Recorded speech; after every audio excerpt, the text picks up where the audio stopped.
De repente encontrou, criou... Quando saiu a pandemia, foi muito susto para todo mundo, né? E morrendo muita gente.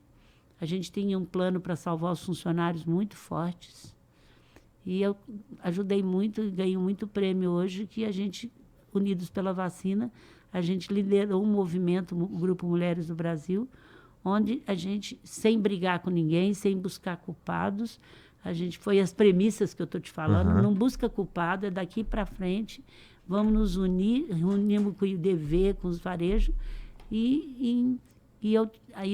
as pessoas que estavam, tinha 4 agências de propaganda, muita consultoria, muito compliance, a Luísa que tem que ser a cara da campanha, né? Primeiro que eu ajudei a criar. Segundo que estava Mulheres do Brasil. E terceiro que eu era mais conhecida.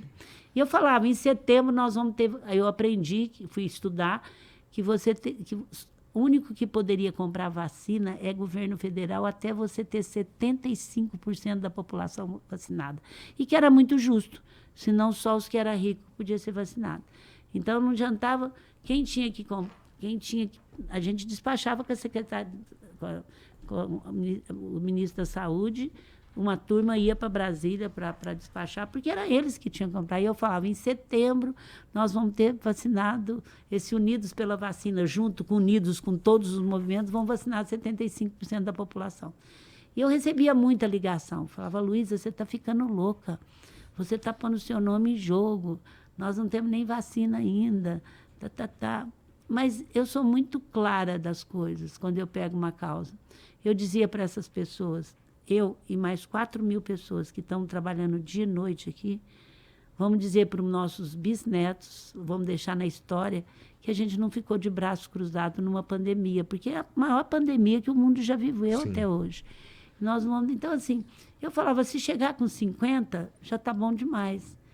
Não é que nós chegamos com 80% em setembro, graças à união da sociedade civil, sem falar mal, sem brigar, e é isso que nós estamos precisando hoje. Uma grande união nacional, mundial até, para que a gente tenha o mundo que a gente merece. Também acho. Mas aí a gente estava... os desafios, você está falando que o varejo ele tem essa vantagem de se redirecionar com alguma facilidade, ou pelo menos com rapidez. Não, com rapidez, não é com facilidade, não. Com rapidez. Mas tem algumas coisas que acontecem que é meio fora do controle do varejo, por exemplo. Não, muitas coisas acontecem. Juro alto. Juro alto. Era o que eu ia falar. Juro alto.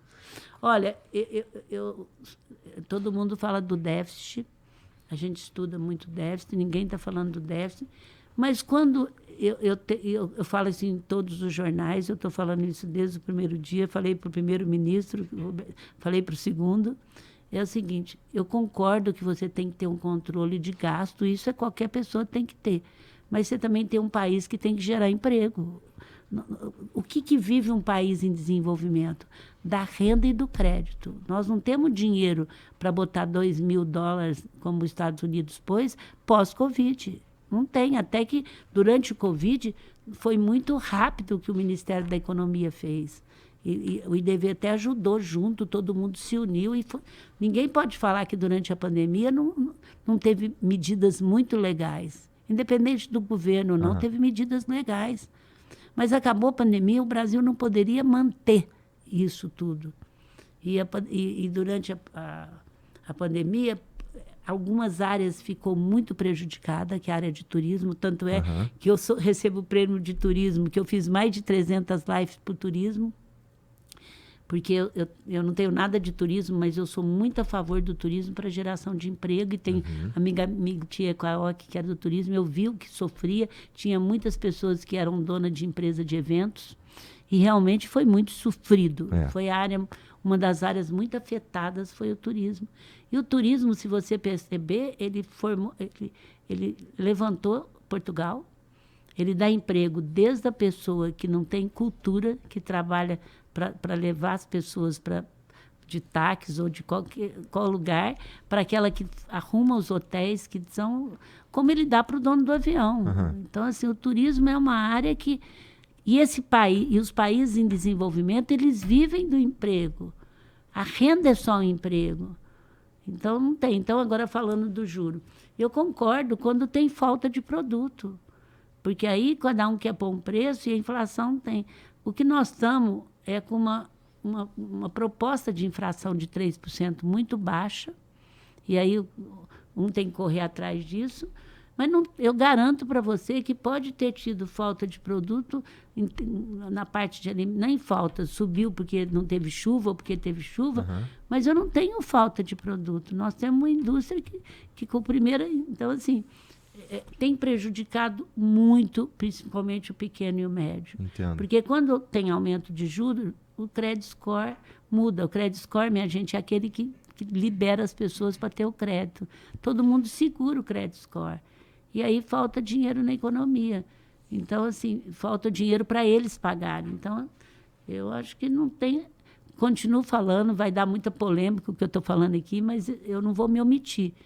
O juro alto tem acabado muito com as empresas brasileiras e precisa, pelo menos, dar sinal que a gente vai ter um respiro aí, sabe? Nós estamos com, acho que, um dos 3 ou 4 maiores juros do mundo.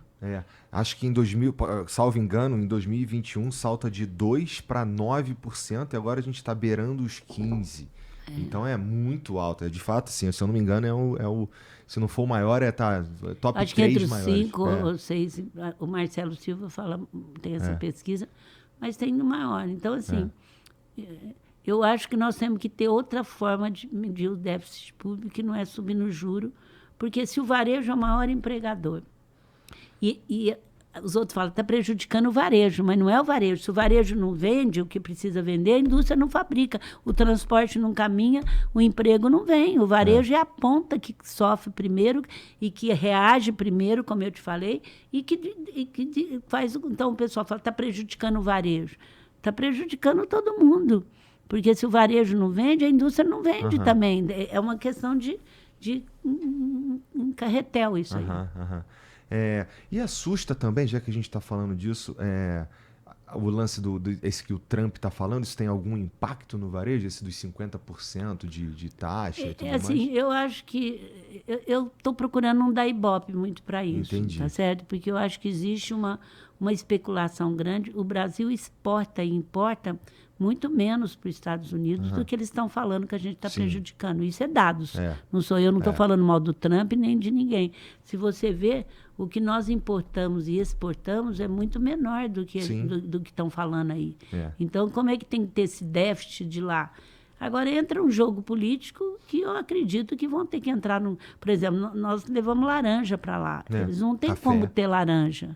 Aço. Mas laranja é uma coisa... O aço está lá dentro, acho que aí as empresas que estão lá dentro, né, que é um orgulho para nós, tem empresas tão grandes de aço, de JBS lá, que é o maior empregador, e uma empresa brasileira lá, né? Tem que ser orgulho. Então, assim, o que eu estou tentando fazer é não dar conversa para esse assunto. Entendi. E eu acredito que o diálogo vai permanecer. E você percebe que ele fala isso, ele é um negociador, dá um pouquinho, ele volta... Não, ele volta toda vez. Ele retrocede.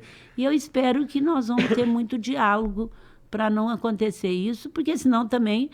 Uma coisa é clara, como eu escutei ontem a presidente do México, nós não podemos tirar a nossa soberania. Com certeza. O Brasil tem que ter uma soberania, como o México ontem ela falou. Vamos abrir diálogo, vamos negociar, tem que ser bom para os dois, mas a soberania e o México depende muito mais dos Estados Unidos do que nós. Eu escutei ela ontem falando. Todos estão respondendo a mesma coisa. A soberania não pode ser aberta, não pode ser negociada. Agora, o negócio nasceu para negociar, né? Tá bom, você está tomando prejuízo, o que nós podemos fazer, onde vamos atacar? Verdade. E não usar nenhum jogo político para que a gente possa chegar lá nisso, né? Porque o emprego no Brasil, não se esqueça que o Brasil tem uma desigualdade social gritante. E é através do emprego que dá essa dignidade. Sim, com certeza.